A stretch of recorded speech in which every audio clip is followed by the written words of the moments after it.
Thank you for choosing WION. This is our top story at this hour. The United States has once again reiterated its warning that Russia could invade Ukraine at any moment.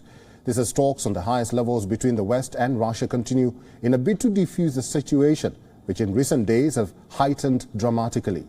In the latest, Ukraine has called for a meeting with Russia, other signatories to the Vienna Document within 48 hours. Ukraine's Foreign Minister, Dmytro Kuleba, said Russia had ignored formal requests to explain the build-up of troops.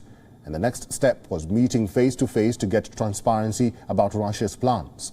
On Sunday, U.S. President Joe Biden briefed Ukrainian President Volodymyr Zelensky in an hour-long meeting about the conversation he'd had with Russia's Putin. A call between Biden and Putin did not bring about any breakthrough.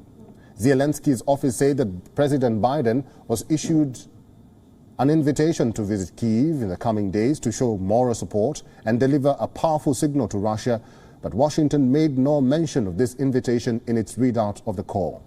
U.S. National Security Advisor Jake Sullivan issued a rather grim assessment, warning that an invasion could begin any day now and would likely start with a significant barrage of missiles and bomb attacks.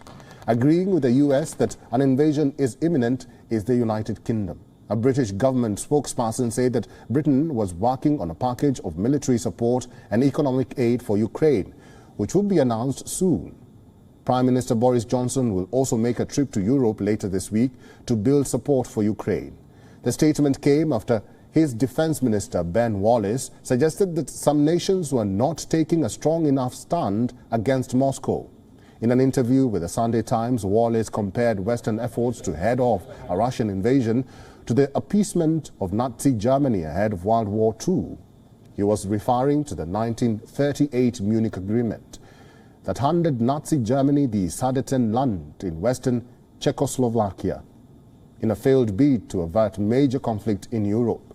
Wallace himself is due to travel to Brussels for a meeting of NATO defense ministers on Wednesday to discuss the crisis. Meanwhile, German Chancellor Olaf Scholz will arrive in Ukraine today and then visit Moscow tomorrow in the latest bid by European leaders to defuse tensions. He issued this warning before his departure.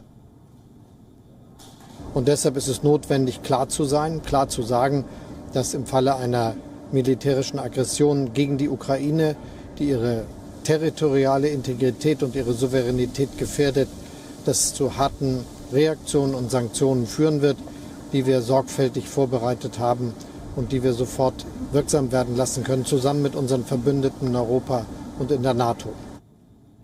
Russian President Vladimir Putin has continued to dismiss U.S. allegations denying any such actions to invade Ukraine and has accused the West of hysteria. It cannot be denied, however, that Russia has amassed over 100,000 troops near Ukraine.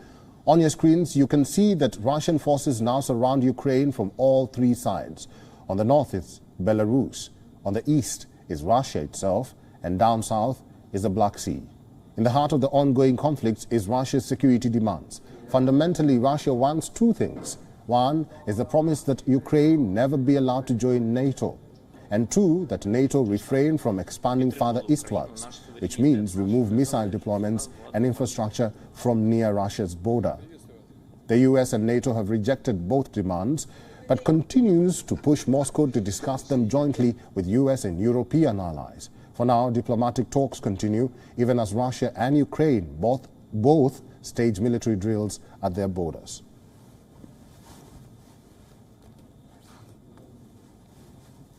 WION is now available in your country. Download the app now and get all the news on the move.